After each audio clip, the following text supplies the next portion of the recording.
Pour ceux qui ne me connaissent pas, je m'appelle Joris Nessensas. Je suis un être en chemin, un yogi. Chaque jour, j'amène un petit peu plus de conscience dans ma vie pour amener plus de compréhension et cheminer voilà, vers ce chemin qu'on appelle l'éveil. Dans ma vie professionnelle, je suis somatopathe. Je reviendrai plus tard là-dessus. Je suis également professeur de yoga et facilitateur de retraites et stages dans le bien-être et le développement personnel. Mais tout ça, je vais y revenir à la fin. C'était une petite présentation rapide. Ah, ok, donc bienvenue à ceux qui nous rejoignent encore. Excusez-moi encore d'avoir mis autant de m'être trompé dans le lien du Zoom. Et voilà, vous êtes bienvenus. J'ai commencé déjà avec le PowerPoint et voilà, je me suis juste présenté, mais la plupart d'entre vous, vous me connaissez, donc je vais pas revenir sur ce point. Alors, bon, je vais continuer. J'espère que tout le monde m'entend correctement. Voilà, n'hésitez pas vraiment à faire signe si vous m'entendez pas. Voilà, je suis un peu comment dire, un newbie avec Zoom, donc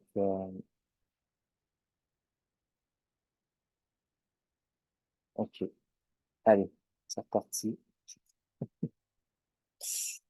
Tac. Qu'est-ce que le trauma? Alors pour moi, dans ma compréhension du trauma, la première chose dont il faut prendre conscience, c'est notre fenêtre de tolérance. Notre fenêtre de tolérance, c'est notre capacité à faire face à la vie, à faire face aux choses, à ce qui nous arrive, et à ce que ça soit tolérable par notre système nerveux et tout ce qu'on a appris au cours de notre vie. Et forcément, cette fenêtre de tolérance, elle change beaucoup, elle varie beaucoup à partir du moment où on est dans le ventre de notre mère jusqu'à ce qu'on soit adulte, mais même en étant adulte, en fonction de, comment dire, des situations, si on est fatigué, si on est dans telle ou telle situation, notre fenêtre de tolérance va pouvoir varier. Je vous donne aussi cette image, par exemple, quand un bébé arrive, quand il sort de sa mère, rien que la lumière du jour, c'est quelque chose qui le fait sortir de sa fenêtre de tolérance.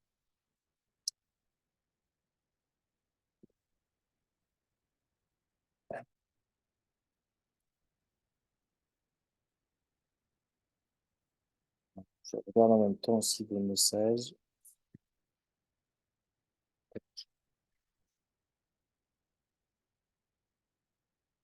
Et donc voilà, c'est quelque chose qu'on apprend, cette fenêtre de tolérance, c'est quelque chose qui varie euh, et qu'il est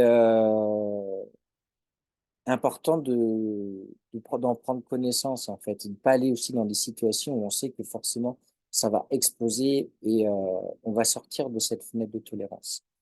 Et lorsqu'on prend conscience de cette notion de fenêtre de tolérance, il y a le fait que de temps en temps on va sortir. Si on sort un peu, c'est pas très grave. On va pouvoir ramener du sympathique, on va pouvoir peut-être faire des choses, être co-régulé par quelqu'un d'autre pour revenir dans ce qui est juste pour nous. Mais quand ça sort trop fort ou quand ça sort de façon répétée de notre fenêtre de tolérance, c'est là que petit à petit, il y a le trauma. Et quand il y a trauma, il y a plein de conséquences en lien avec ce trauma. Les premières choses sont l'insécurité, les peurs, les angoisses, les crises de panique, tous les troubles vraiment liés avec cette sécurité intérieure. À chaque fois qu'on va se traumatiser, qu'il y aura trauma, une partie de nous aussi va se dissocier. Donc, c'est-à-dire qu'elle va petit à petit se couper du monde. Elle va avoir tendance voilà, à se couper de ses émotions, à se couper de ses ressentis, à se couper de la relation à l'autre pour se protéger. Il y a plein de mécanismes aussi de protection qui vont se mettre en place, comme de l'hyperactivité pour pas être face à ses émotions, des addictions, donc que ce soit l'alcool, que ce soit la cigarette, la nourriture, le sport, les, euh, les drogues et les écrans. Tout ça, ça vient en conséquence du trauma. Pour moi, une addiction, à partir du moment où une addiction, il y a forcément un trauma à aller chercher derrière. Quelqu'un qui est dans un état régulier, qui n'a pas eu de trauma dans sa vie, ne peut pas être dans des addictions. Et comme forcément, l'insécurité, la peur, les angoisses, le stress, tout ça, ça va faire vraiment amener beaucoup de cortisol dans notre corps via les surrénales, l'adrénaline. Notre système immunitaire va en prendre un sacré coup, donc forcément, il va y avoir plein de troubles physiques par la suite, digestifs, maladies, qui vont petit à petit s'installer et créer des dysfonctionnements à un niveau physique.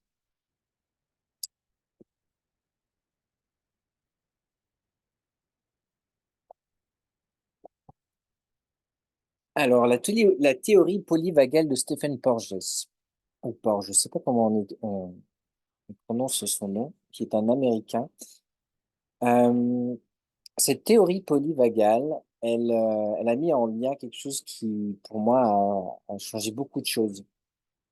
Et avant de rentrer vraiment là-dedans, je vais vous parler du système nerveux autonome. Donc, beaucoup d'entre vous le connaissent bien parce que vous êtes des amis ici de la formation de somatopathie. Le système nerveux autonome, c'est le système nerveux qui marche tout seul. Il n'y a rien à faire. Il se fait tout naturellement. Et il a deux branches principales, qui est le système nerveux sympathique. Sur ce dessin ici, on peut voir que c'est tout ce qui est en jaune qui sort au niveau des vertèbres, des foramen intervertébraux. Le système nerveux sympathique, c'est le système nerveux de l'action, du mouvement. euh, voilà, on va surtout retenir ça, l'action, la fuite, le mouvement. Et à côté de ça, la deuxième partie la plus importante du système nerveux autonome et le système nerveux parasympathique. Le système nerveux parasympathique, c'est plutôt celui du repos, de la régulation, de la digestion. Et dans ce système nerveux parasympathique, c'est là où Stephen Porges a fait une grande découverte, c'est il a trouvé qu'il y avait un mécanisme qui scindait ce système nerveux en deux parties. Le nerf vague ventral. Ah oui, je tiens à préciser, le principal nerf du système nerveux parasympathique est le nerf vague qui prend sa racine au niveau du tronc cérébral. C'est une des 12 paires de nerfs crâniens. C'est le 10e, pour être plus exactement. Et donc, c'est le principal nerf responsable du système nerveux parasympathique. Il y en a d'autres au niveau du sacrum, mais voilà, ça c'est le principal. Et dans ce nerf vague principal, qui porte son nom vague parce que lorsqu'on l'a découvert, il était très vague. Et je pense que même aujourd'hui, il y a encore beaucoup de choses à découvrir là-dessus. Stephen Porges a découvert qu'il y avait une partie ventrale. Donc ventrale, c'est-à-dire qui prend racine à l'avant du tronc cérébral et qui énerve, vous voyez, c'est toute la partie en vert, donc une bonne partie du visage et tout ce qui est au-dessus du diaphragme. Et le nerf vague dorsal qui prend racine à l'arrière du tronc cérébral et qui énerve tout ce qui est en dessous du diaphragme. Voilà. Tout ce système nerveux autonome, il peut marcher en harmonie, ensemble, dans un système régulé, et tout peut tout à fait très bien marcher ensemble. Voilà. Donc là, je vais vous parler du fonctionnement physiologique. Et donc, dans ce fonctionnement physiologique, voilà, ça marche en harmonie. Il n'y en a pas un qui marche plus que l'autre. Il y a toujours cette notion d'engagement social avec le visage et donc le nerf vague ventral. Le jeu, l'action, le fait de se battre, on va dire, d'une façon de d'aller travailler de façon sécurisée. Et je vais venir vous parler maintenant de comment ce système nerveux va réagir quand il y a un danger. La première chose à faire quand il y a un danger, c'est donc le danger, il y a notre fenêtre de tolérance dont je parlais tout à l'heure. On sort légèrement de cette fenêtre de tolérance. OK. Est-ce que déjà intérieurement j'ai la capacité de faire face? Donc peut-être que là je peux redescendre dans ma fenêtre de tolérance. Mais sinon, le premier réflexe, c'est OK.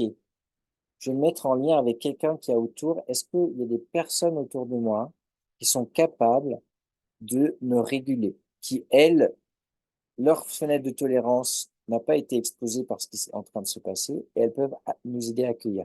Un exemple très concret, un enfant qui fait tomber quelque chose, ça tombe par terre, ça casse, ça fait beaucoup de bruit.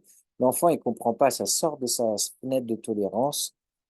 Il crie, il pleure parce il a pas la capacité d'accueillir ce trauma. Et ben là, l'engagement social, c'est le parent sécure et qui est capable de gérer la situation, qui va venir et qui va le rassurer. Et là, donc, il y a un engagement social qui fait que ça va éviter le trauma. Et donc, l'enfant, il va se calmer, il va comprendre que tout est OK et qu'il n'y a pas de danger. Mais si ça, c'est pas le cas, si ça, c'est pas possible, la deuxième solution, c'est l'attaque ou la fuite. Donc, vous avez un danger, vous avez personne autour de vous pour vous rassurer. Là, qu'est-ce que vous faites? Bon, OK, soit je fonce dans le tas et je suis capable de me battre, hein, et donc battre, ça veut pas dire forcément se battre physiquement, mais ça peut aussi se positionner euh, par la parole et par son attitude. Ou alors je prends mes jambes à mon cou et je fuis. Et je quitte la zone qui est dangereuse. Euh, Très clairement, pour des personnes qui ont du mal, par exemple dans des situations où il y a beaucoup de monde, qui ont des tendances un peu agoraphobes, si elles rentrent dans un endroit où il y a beaucoup de personnes, au lieu d'être traumatisées par ce trop plein de personnes, ok, elles vont fuir, elles vont sortir de la situation, partir et elles vont se mettre en sécurité. Euh, et puis l'attaque, nous, bah, bien sûr, on se fait agresser, soit physiquement, ben là, on, on se défend avec notre corps et notre capacité à se défendre, ou bien on se positionne verbalement et on se laisse pas marcher dessus par la personne qui nous attaque verbalement. Euh, et quand on fait ça, on peut ramener ensuite de la régulation dans le système nerveux une fois que le danger a pu s'écarter parce qu'on s'est positionné. La dernière chose euh, qui est en lien, quand on ne peut pas fuir, quand on ne peut pas attaquer, et quand l'engagement social n'est pas possible, eh ben, c'est un état de sidération qui a lieu. C'est là où il y a dissociation, où une partie de nous, en fait, coupe par rapport à l'extérieur, toute une partie des émotions en lien avec ce danger ne peuvent pas être euh, intégrées par, par notre corps et sont stockées de- sur un côté. Et il y a une tendance aussi à la soumission dans ces moments-là. Et, et ça, typiquement, ça arrive très souvent pour des enfants. Un enfant, s'il se retrouve seul, qu'il y a quelque chose qui le submerge, que l'adulte ne soit pas présent, soit dans l'incapacité de l'accueillir, et ben forcément, l'enfant va se couper. Il va se taire, il y a quelque chose une protection qui va se mettre en place chez lui qui va complètement se dissocier par rapport au monde. Et dans ce cas-là, c'est là où il y a trauma. C'est quand on arrive à cet étage de la sidération, de la dissociation, et ça peut être sur des traumas, on va dire, très forts, type des abus, des violences, des attentats, des choses, des accidents de la route. Mais ça peut aussi arriver sur des choses qui se répètent dans le temps.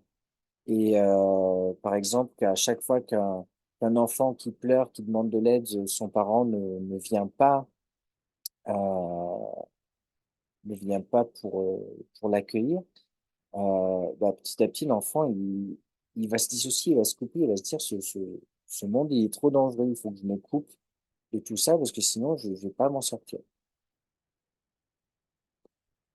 Voilà. Et donc, j'ai mis un peu ces symboles en lien avec chaque fonctionnement, parce qu'ils sont à chaque fois très en lien avec un système nerveux. L'engagement social et le lien. Vous avez vu, j'ai mis le symbole du chakra du cœur. C'est en lien avec le nerf vague ventral, qui est en vert là sur le petit bonhomme sur votre droite.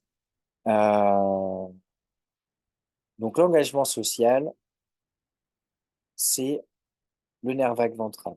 L'attaque ou la fuite, ça va solliciter essentiellement donc le système nerveux sympathique, qui est ici en jaune, le long des vertèbres, et qui est très en lien avec ce chakra du, du nombril. C'est là où il y a notre énergie, notre force. Voilà, on y va, quoi. Il y a, comment dire, je cherche mes mots. Euh, oui, le chakra du nombril, Manipura chakra, c'est vraiment le chakra de la force. Là où il y a notre énergie, on est capable de faire face, on est capable de faire face à nos émotions. Euh, et le dernier fonctionnement en cas de danger, la sidération, elle va impliquer essentiellement le nerf vague dorsal, qui est donc tout ce qui se trouve sous le diaphragme. Et sur le dessin, c'est tout ce qui est en rouge. Et je l'ai mis en lien avec le chakra sacré, parce que le chakra sacré, le chakra, euh, le premier chakra, là, Muladhara chakra, il est en lien vraiment avec notre ancrage, avec nos peurs les plus profondes, notre sécurité. Euh, voilà. Alors, je vois qu'il y a une question, je vais prendre le temps d'aller voir la question. Non, je ne dois pas m'assurer, c'est un peu compliqué que je clique comme ça. Racine, oui, pardon. Chakra racine, pas chakra sacré. Merci. Hop.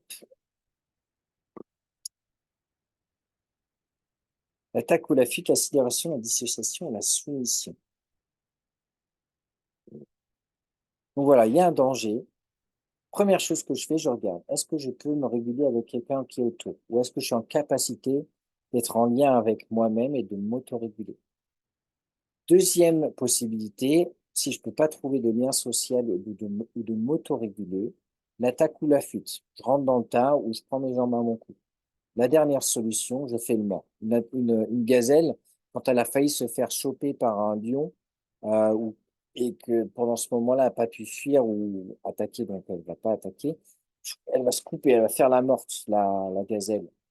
Et c'est un peu le même cas. Donc, il y a un danger de mort, l'émotion est trop forte, je me coupe. Je fais une mort, sidération, dissociation et tendance à la soumission.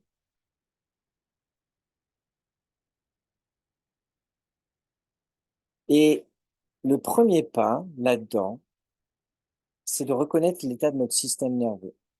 Parce que quand il y a eu des traumas répétés, quand il y a eu de l'insécurité répétée, eh ben, on aura des tendances à rentrer dans des systèmes nerveux, dans un fonctionnement du système nerveux plutôt unilatéral et pas physiologique. Et la première chose donc à faire, c'est de savoir reconnaître, OK, aujourd'hui, maintenant, dans quel état je me trouve là, intérieurement. Beaucoup de gens, en fait, sont dans des états de stress, d'hyperactivité ou au contraire de sidération sans s'en rendre compte. Elles ont tellement connu ça tout au long de leur vie qu'elles sont pas capables de dire qu'elles vont pas bien ou qu'il y a quelque chose pour elles, c'est normal. Elles vont dire bah oui, je vais très bien, très bien. Euh, donc c'est ça. Pour moi, la première chose à faire, c'est sur ce chemin, ok, là, dans quel état je me trouve? Le nerf vague ventral, donc qui est en lien avec, pour moi, ce chakra du cœur, ça va être une énergie équilibrée. En yoga, on parle beaucoup des gunas. Des gunas, c'est nos tendances. Et donc, il y a plusieurs milliers d'années, ils avaient déjà très bien compris ça. Et dans ces tendances, gunas, il y a tamas, rajas et sattva. Le nerf vague ventral, c'est sattva, c'est cet état cet état d'équilibre. Et lorsqu'on est en lien avec ce quand ce nerf vague est stimulé, quand on est vraiment en lien avec soi, il y a aussi ce lien avec les autres. On est connecté. Voilà, donc il y a une notion de calme intérieur, de paix. Voilà, le système nerveux est régulé, ça circule, et c'est on est dans un état plutôt de bien-être. Et voilà, donc j'ai mis un peu ces images de Kung Fu Panda. C'est vraiment, il y a le lien social qui est présent. On n'est pas coupé avec les autres, on n'a pas d'insécurité à être avec les autres. Ça, c'est le nerf vague ventral. En tout cas, dans ces notions de trauma. Lorsque on est plutôt dans un état sympathique, donc d'action, l'énergie ici, elle va être plutôt haute. Notre lien aux autres va être plutôt fuyant et ça va être, voilà, comme j'expliquais tout à l'heure, le sympathique, c'est soit je suis prêt à me battre, soit je suis prêt à courir. Et toutes les personnes qui sont, voilà, beaucoup dans le travail, à tout le temps faire, à jamais réussir à lâcher, c'est dans ce cas-là où il y a du sympathique, c'est l'énergie, elle est pas équilibrée, je suis tout le temps à fond, j'arrive pas à me poser, j'arrive pas à être en lien avec l'autre.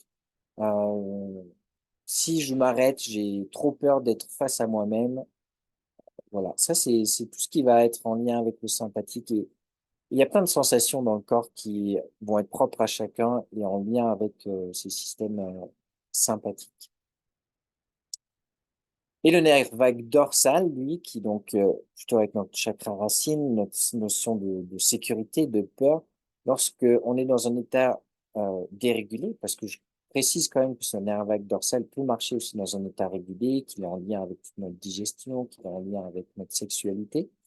Et lorsqu'il est dérégulé, on va sentir plutôt une énergie basse. Ça va être tous les états dépressifs, toutes les formes de sidération, voilà. On est vraiment dans notre bulle. Là, c'est même pas on fuit l'autre, c'est on oublie l'autre. On est dans sa bulle. Il y a juste ce qui est tout autour de nous qui nous atteint, mais on se protège vraiment du reste. Euh, c'est là où on aura tendance, voilà, à avoir des addictions aussi pour se couper de l'extérieur, se couper de ses émotions également.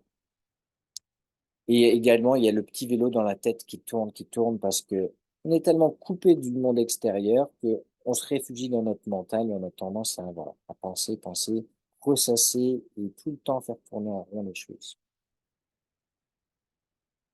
Voilà.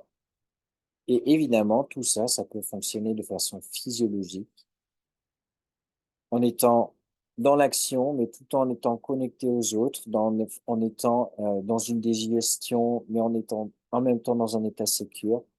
Euh, une sexualité aussi sécure. Et voilà. Donc, je vous ai présenté comment c'était dans une façon surtout dérégulée, mais évidemment, ça marche de façon régulée, tout ça ensemble, lorsqu'on n'a pas eu de trauma dans notre vie. Se libérer des conséquences du trauma et agrandir notre fenêtre de tolérance.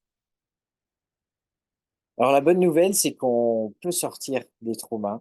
C'est un chemin qui demande à y aller petit pas après petit pas, vraiment. Mais déjà de prendre conscience, en fait, des mécanismes traumatiques, comment se passe le trauma, comment, dans quel état se trouve mon système nerveux et arriver à les identifier, c'est déjà un grand pas, en fait. Parce que la plupart du temps, on se rend pas compte, on est juste submergé par ce qui nous arrive et du coup, on retraumatise en fait, on se refragmente à chaque fois qu'on vit quelque chose de difficile. La première chose à faire pour l'intégration, c'est d'agrandir sa fenêtre de tolérance. Comme je dis, on n'est pas tous égaux par rapport à notre fenêtre de tolérance. Ça dépend beaucoup de notre éducation, ça dépend de comment on a été accueilli dans le monde et déjà comment on a été accueilli dans le ventre de notre maman.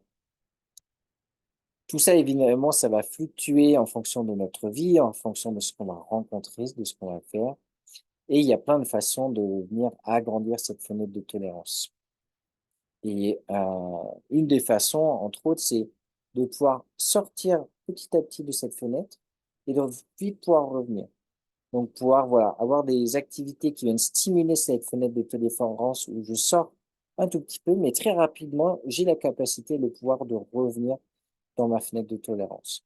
Par exemple, je sais que si je sors dans un magasin et c'est trop intense, les grands magasins où il y a plein de monde, je me dis, OK, là, je sens que je peux expérimenter ça 5 minutes et en 5 minutes, tac, je reviens dans ma voiture et voilà. Et petit à petit, faire des petites expériences comme ça où on sort très légèrement et on revient, ça va agrandir la fenêtre de tolérance. Alors, il y a plein d'autres façons d'agrandir cette fenêtre de tolérance avec des pratiques de yoga, de méditation, de revenir dans le corps, de faire, je sais pas, un art martial, par exemple. Tout ça, c'est des très bonnes façons d'agrandir sa fenêtre de tolérance. Et je reviendrai dessus un peu plus tard. Et à partir de là, on peut transmuter les traumas. Une fois qu'on a commencé à agrandir sa fenêtre de tolérance, on pourra petit à petit aller voir les traumas un peu plus en détail. Parce que si on va voir ces traumas, mais que notre fenêtre de tolérance est toute petite, eh ben, on va ressortir à fond de cette fenêtre de tolérance. Et du coup, on va retraumatiser. On va revivre quelque chose de traumatique qui, en plus, sera difficilement intégrable par la psyché parce que on l'aura pas vraiment vécu en soi sur le moment, on l'aura juste visité d'une certaine manière. Et c'est pour ça que j'ai commencé tout à l'heure avec cette fenêtre de tolérance. C'était important de rester dans cette fenêtre de tolérance et d'abord agrandir cette fenêtre de tolérance. Une fois qu'on a un peu plus de confiance en soi, qu'on se sent plus en sécurité et capable d'accueillir, ben voilà, ces pics, on va pouvoir petit à petit transmuter les traumas en commençant par les plus légers et en travaillant les traumas et les traumas les plus légers en premier, petit à petit aussi, on va ramener de la sécurité et on va aussi augmenter sa fenêtre de tolérance. Donc, il va y avoir un yo-yo comme ça à faire entre augmenter sa fenêtre de tolérance, aller voir certains traumas, augmenter sa fenêtre de tolérance. Et voilà, ça va se faire petit à petit comme ça. Qu'est-ce qui se passe quand j'augmente ma fenêtre de tolérance et que je ramène de la sécurité? Et ben, petit à petit, le corps, il va se dire, oh, il y a un peu plus de sécurité, je vais faire remonter des émotions traumatiques. Là, il est temps de faire remonter des émotions traumatiques, pardon, et pour pouvoir les transmuter et en guérir. Et ça, il y a beaucoup de gens qui l'ignorent, c'est que à partir du moment où ça va mieux, eh ben, elles vont revivre des choses horribles. Et il y a un très bon exemple qui est par-dessus, avec ça, qui en même temps est assez dramatique. C'est les personnes qui se font vampiriser par des pervers narcissiques. Elles vont couper le lien, elles en prennent conscience, elles partent, elles quittent la personne. Et les premiers temps, elles vont se sentir mais tellement mieux, ça va leur faire tellement du bien.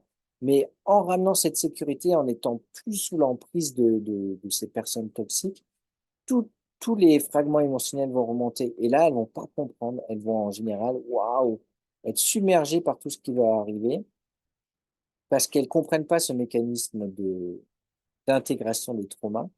Et le réflexe qu'elles ont le plus souvent, c'est de retourner auprès de cette personne qui les, qui les manipule et les enferme bah, dans ce schéma de fonctionnement.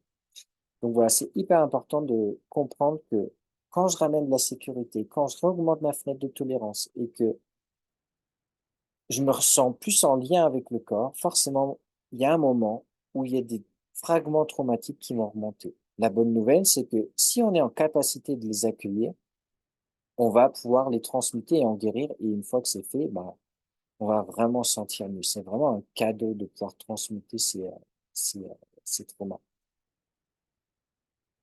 Mais ce qui est important, voilà, c'est quand il remonte, c'est de ne pas retomber dans le nerf vague dorsal, dans le fonctionnement dorsal, c'est-à-dire je me sidère, je fuis, je comprends pas ce qui se passe, du coup, je coupe complètement. C'est, dans un premier temps, remettre de l'action, remettre du mouvement ou au moins de la fuite et se réguler ou régulé par quelqu'un d'autre. Être en lien avec quelqu'un d'autre, c'est quelque chose, c'est la chose la plus puissante qui peut nous aider dans la guérison des traumas. Voilà, donc j'ai déjà répondu à cette question. Donc, des émotions, des fragments traumatiques vont remonter, des émotions vont revenir. Et ça, c'est vraiment une invitation à revenir dans le corps, à revenir dans le mouvement et à accueillir et laisser circuler cette énergie. Elle va prendre la place qu'elle aura besoin de prendre. C'est un peu comme un enfant qui pleure. Elle a besoin d'être accueillie. Et d'ailleurs, par rapport à ça, j'ai un exemple. Quand un enfant fait du vélo pour la première fois et qui va tomber, il va se faire peur. Il va se faire très peur. Il va peut-être se faire mal, mais il va surtout se faire très, très peur. Et le père ou la mère qui l'accompagne à ce moment-là pour faire du vélo, la meilleure façon qu'il a à faire pour l'accueillir, c'est voilà, c'est de venir en écoute. Et ben, c'est la même chose avec ces enfants intérieurs qu'on a en nous. C'est de venir accueillir cet enfant intérieur et de laisser ses émotions dire ce qu'elles ont besoin de dire. Une fois qu'elles ont dit ce qu'elles ont à dire, elles vont partir. Donc, évidemment, il y a plusieurs couches d'oignons. C'est un travail qui va faire petit pas après petit pas, mais à chaque fois qu'on enlève une couche, ben, on s'allège sacrément. Et donc moi, je vais vous parler un peu de mon expérience personnelle là-dessus, que d'ailleurs mes collègues somatopathes en ont vu une partie de ce que j'ai pu vivre. Il y a quelques années, il y a 4 ans maintenant, j'avais ramené beaucoup de présence. J'avais fait beaucoup pratiquer le yoga, j'avais ramené beaucoup de sécurité dans le corps. Et il y avait un endroit où j'allais beaucoup mieux. Les dissociations que je pouvais vivre, la sidération que je pouvais vivre avait vraiment baissé et waouh, je sentais vraiment mieux. Mais en même temps, il y avait des sensations corporelles qui remontaient. Je ne comprenais pas, qui étaient vraiment angoissantes, effrayantes. Et à cette époque-là, je ne connaissais pas tous ces mécanismes, je les ignorais. Et j'ai eu très très peur de ce qui m'arrivait parce que c'était très corporel. J'avais presque l'impression que des fois je faisais des crises cardiaques alors que c'était juste de l'angoisse en fait, des angoisses qui remontaient. J'avais jamais ressenti ça dans ma vie. Et c'était la première fois que c'est arrivé. Et c'est parce que j'avais ramené beaucoup de présence et de sécurité que mon corps s'est permis de faire remonter ça. Sauf que j'étais très mal accompagné, j'étais mal informé sur ces mécanismes traumatiques, et donc j'ai explosé en 1000 morceaux, je me suis retraumatisé par-dessus tout, je me suis ramassé la petite cuillère, et c'est que après que j'ai pu découvrir toutes ces notions de théorie polyvagale, de corrélation du fonctionnement du système nerveux, et ça m'a vraiment aidé à, bah, me reconstruire, parce que là, il fallait me reconstruire et petit pas à petit pas, ramener de la sécurité, réaugmenter la fenêtre de tolérance, aller voir des tout petits fragments, des tout petits traumas, et voilà. Et petit à petit, faire ce chemin. Et j'aime beaucoup ce symbole que je vous ai affiché là. Ce symbole, c'est l'unalome, c'est le symbole qui représente le chemin vers l'éveil dans le bouddhisme. Et donc, tout en bas, là où le trait commence en bas, c'est notre naissance. Et petit à petit, on grandit, on tourne en rond, on a des expériences un peu dans tous les sens, c'est un peu chaotique. Et au fur et à mesure qu'on avance sur notre chemin, voilà, on avance doucement, on recule un petit peu, on avance doucement, on recule un petit peu, et puis voilà, petit à petit, on se dirige vers l'éveil qui est symbolisé ici par 3 petits points. Et voilà, ça, je trouve que c'est une belle image aussi en lien avec mon expérience personnelle, mon chemin chaotique à certains endroits, mais en même temps, on avance petit pas après petit pas.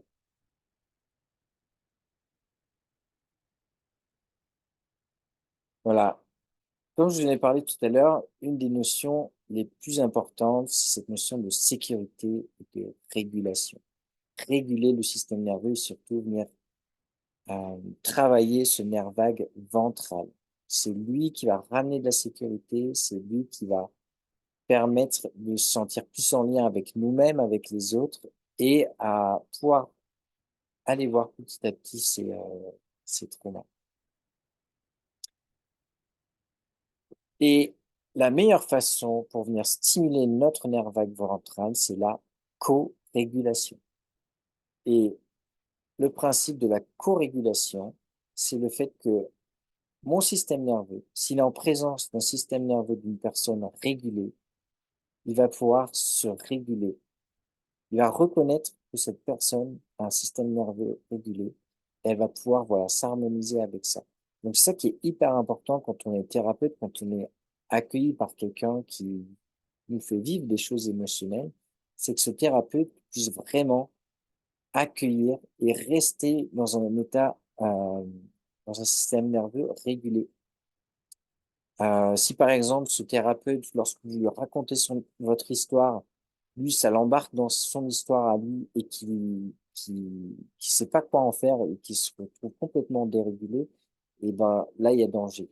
Il y a danger pour lui et il y a danger surtout pour vous parce que vous allez revoir quelque chose de traumatique pour vous avec une personne qui n'est pas régulée et du coup, vous pouvez retraumatiser par-dessus.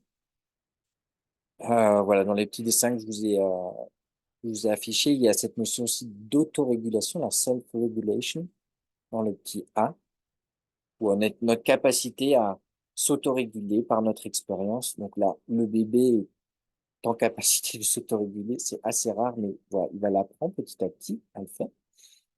Et il y a la co-régulation à un endroit très psychique, en parlant avec les mots, on régule l'autre, et la co-régulation à un niveau viscéral. Là, il n'y a même plus besoin de parler, il y a juste d'être, voilà, en présence avec l'autre, avec une présence, pourquoi pas, physique aussi, dans le toucher.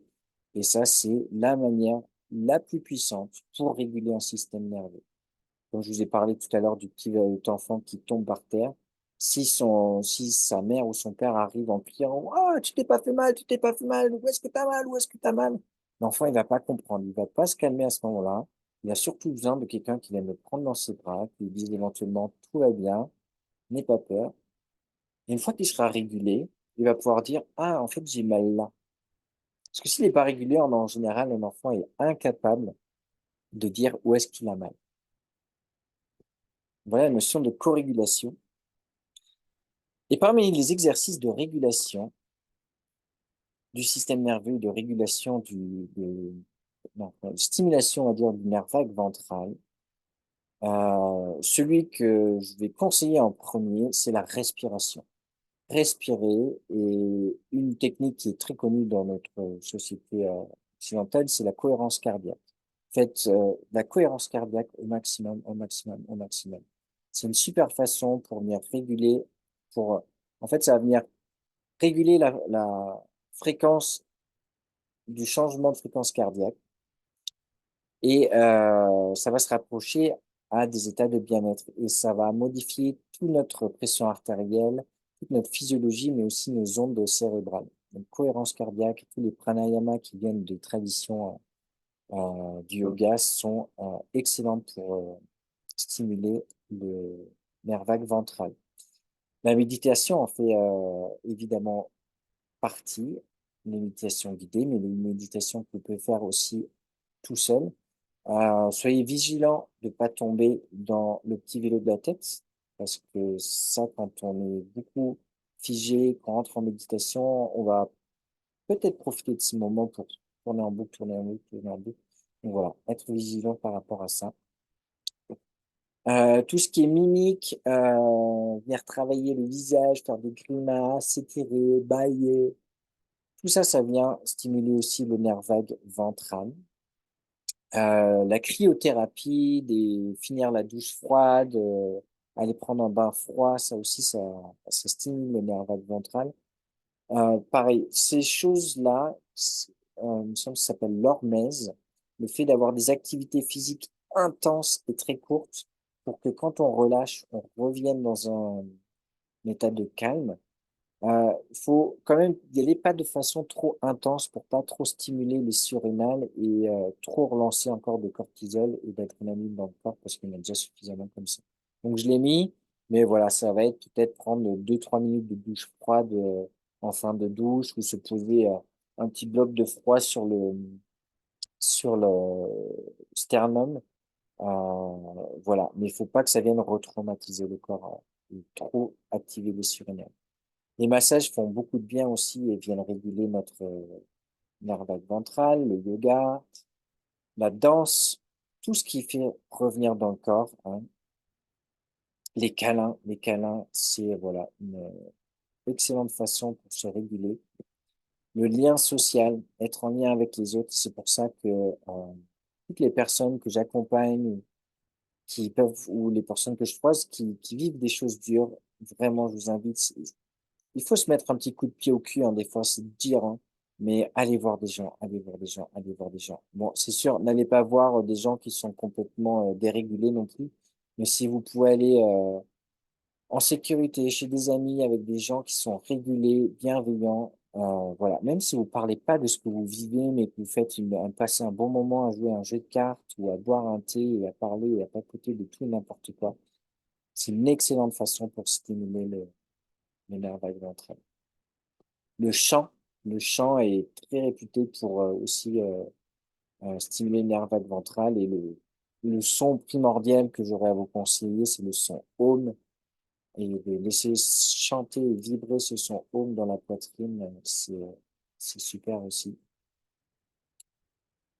Les exercices de TRE pour Trauma Release Exercise ou Shaking, où on fait trembler le corps.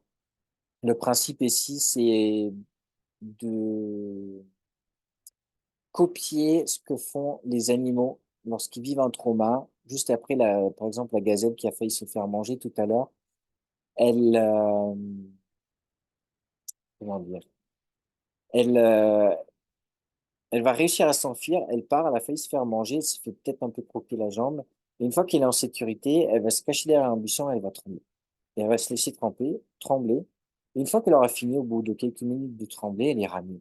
Et en fait, c'est un mécanisme instinctif et naturel pour les animaux pour relâcher le trauma. La personne qui a mis ça en place, c'est une personne qui accompagnait des traumatisés de la guerre pour qui c'était impossible d'en parler. Donc, il a trouvé une méthode très physique pour voilà, permettre au corps de se libérer de ces traumas. Et bien évidemment, voilà, tout ce qui ramène dans le corps, revenir dans le corps, revenir dans le corps, revenir dans le corps, ça va ramener une connexion au corps, ça va euh, créer de nouveaux chemins neuronaux, ramener de la sécurité et permettre à, à agrandir notre fenêtre de tolérance et à guérir les traumas petit à petit. Euh, il y a une autre notion dont j'aimerais vous parler, ce sont les notions d'attachement et de figure d'attachement. Euh, c'est quelque chose qui a été mis en lien par un Américain en 1958, il me semble. Ouais, et Bowie, je crois qu'il s'appelle, je ne me rappelle plus exactement. Euh, et dans ces figures d'attachement, en fait, quand on grandit en tant qu'enfant, on a en général une figure d'attachement. Le plus souvent, c'est la mère, euh, mais ça peut être des fois un autre, le père, ça peut être un autre parent, un grand-parent, un oncle, une personne qui s'occupe de notre éducation et qui est là pour nous faire grandir. Et on recense 4 figures d'attachement principales.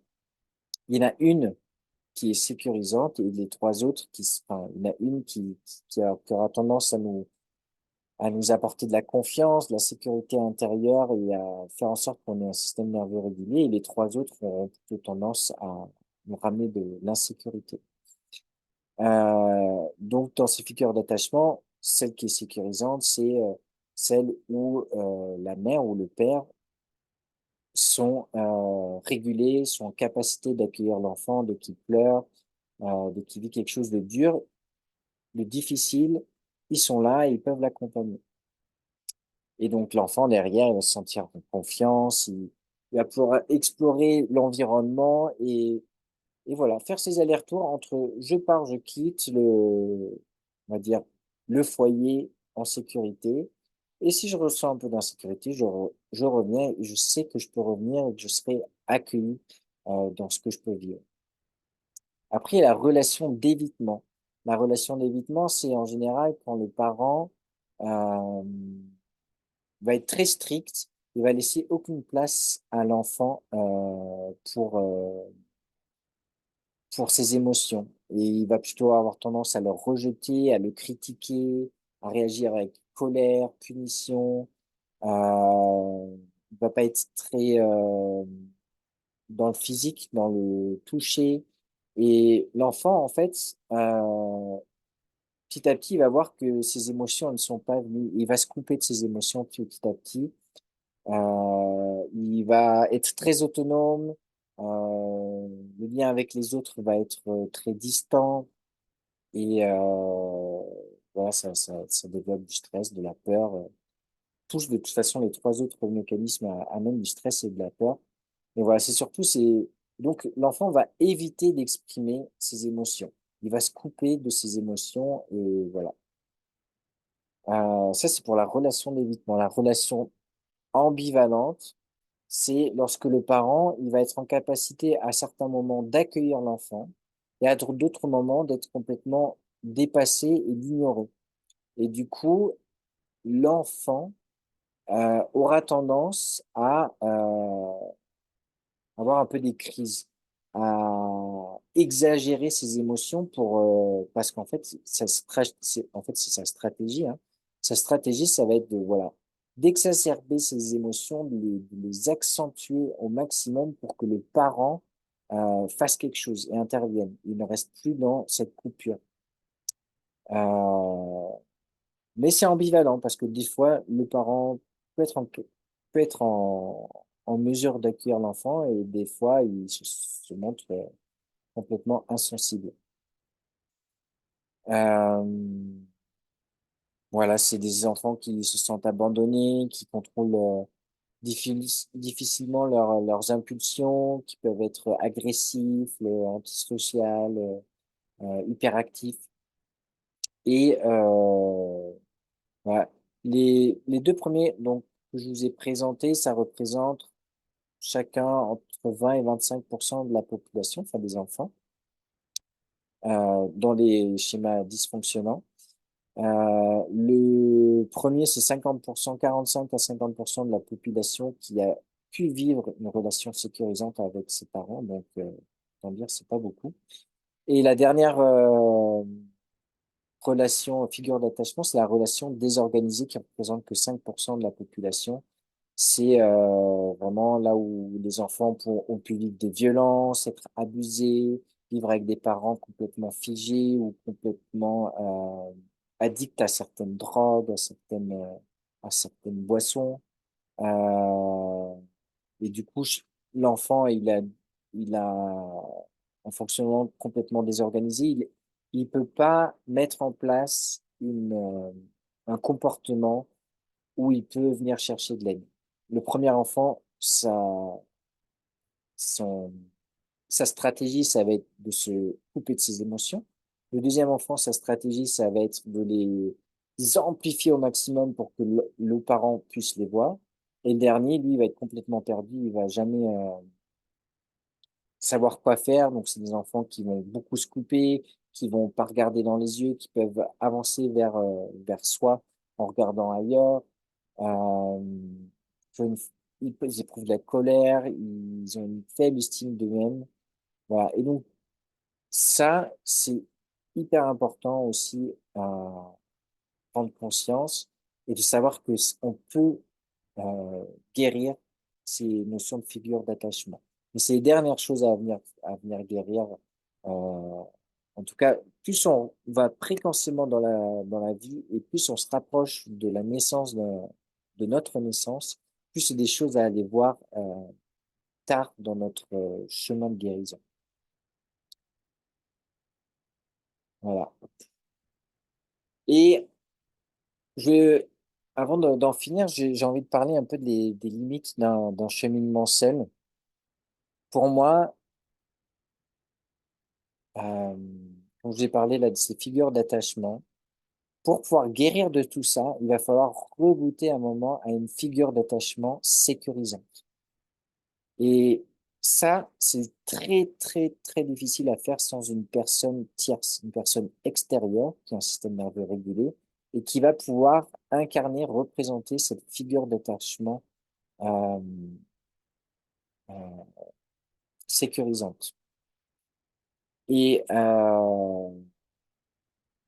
pour moi, la seule façon éventuellement de s'en sortir seul, c'est d'avoir une foi inébranlable et que cette foi, que cette figure d'attachement sécurisante, ça soit le divin dans lequel on vient se réfugier. Mais ça demande quand même une certaine foi et sacrément, voilà, y croire pour pouvoir le vivre seul. Mais sinon, vraiment, j'invite tout le monde à trouver des personnes compétentes, capables d'accompagner euh, les gens qui ont vécu des traumas. Avant de passer à la suite, je pensais aussi dans les notions d'attachement, ça va beaucoup, beaucoup se rejouer dans notre couple. Et pourquoi le couple est un moyen formidable pour avancer sur le chemin.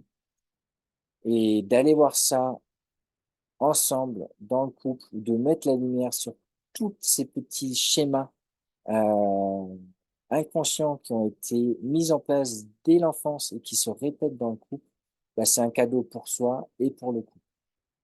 Et, mais c'est pour ça que c'est aussi très difficile des fois de vivre en couple parce que notre compagne ou notre compagnon devient notre figure d'attachement principale à ce moment-là.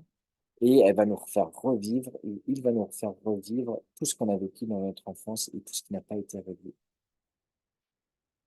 Donc voilà, les limites d'un cheminement seul, et c'est là où je vous invite vraiment à vous rapprocher de thérapies, de techniques qui sont spécialisées dans les mécanismes traumatiques. Dans ces techniques, je vais vous en citer trois, hein, je les connais, j'en- comment dire, je vais pas en parler de plus, je vais vous parler surtout de celles que j'ai pu expérimenter et j'utilise entre autres dans mon cheminement personnel et dans l'accompagnement que je peux faire avec les gens. La première, c'est la thérapie ICV pour intégration du cycle de vie. Celle-ci, elle est assez géniale, je trouve, parce que elle va vraiment en douceur. Le principe, c'est de faire répéter, enfin, de répéter au patient des souvenirs dans l'ordre chronologique et cette personne n'a pas le temps de s'y arrêter. On les répète, on répète une fois, deux fois et on voit comment ça se passe. Et en fait, le fait de répéter ces souvenirs de façon rapide, ça va faire permettre au système nerveux de comprendre que le temps a passé et qu'il n'y a plus de danger. Il n'y a plus de danger, on peut relâcher. Donc petit à petit comme ça, en balayant des périodes de notre vie et en allant de plus en plus dans notre période précoce et en tant que bébé, nourrisson, on va ramener de la sécurité.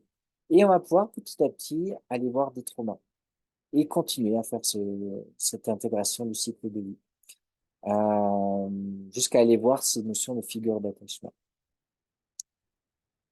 Dans les thérapies que j'aime beaucoup, il y a l'intelligence relationnelle et qui va voir chacune de nos parts et d'aller voir ses parts d'enfants blessés, ses parts d'adultes blessés et apprendre à s'auto-réguler et d'être en présence aussi avec une personne qui est régulée, qui a fait tout un processus aussi.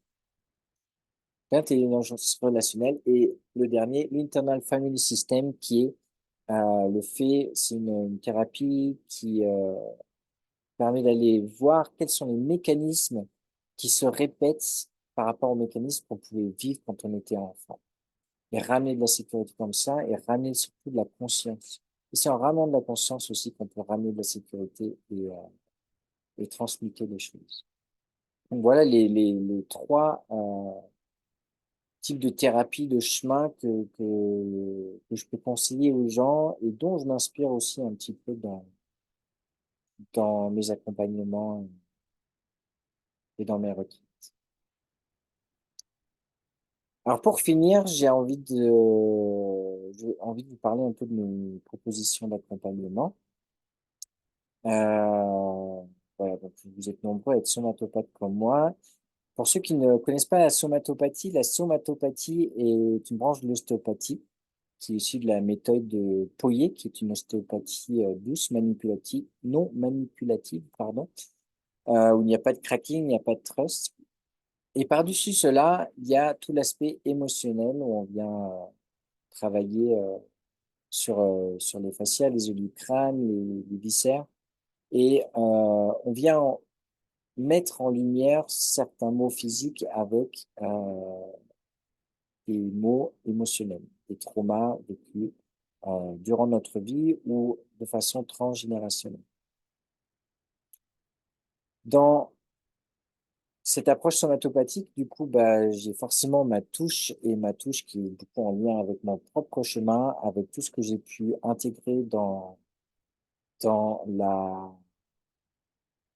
dans la, dans mon chemin de guérison et dans la compréhension de la théorie polyvagale, c'est que euh, cette notion de corrélation, elle est super importante pour moi. Et donc, dans les séances, je veux vraiment amener les personnes à se sentir corrégulées en présence avec quelqu'un et je vais peut-être de temps en temps amener à aller voir certaines choses, certaines parts d'elles-mêmes qui ont besoin d'être entendues, qui ont besoin d'être sécurisées. Euh, voilà, c'est ce qui va peut-être me différencier des autres somatopathes. Dans l'école, on nous a beaucoup appris à mettre en lien une émotion avec un mot. Et voilà, moi, je vais juste un peu plus loin en permettant d'intégrer et d'aller voir ces parts blessées en sécurité et en confiance. Je propose aussi des cercles d'hommes, des retraites, des stages mixtes et non mixtes, du coup, où j'intègre toutes ces notions polyvagales. Je propose des cours de yoga et aussi des ateliers de play fight, qui est le fait de venir se battre tout en se sentant en sécurité, sans se faire mal à l'autre, ni à soi. Et c'est un excellent moyen pour revenir dans le corps et ramener de la sécurité dans le corps. Et on rigole et on rit beaucoup dans dans ces ateliers-là. Voilà, on arrive doucement, même quasiment à la fin. Je vois qu'il y a des messages, donc je vais juste finir, clôturer. Voilà. Merci. Un grand merci pour votre écoute, votre présence.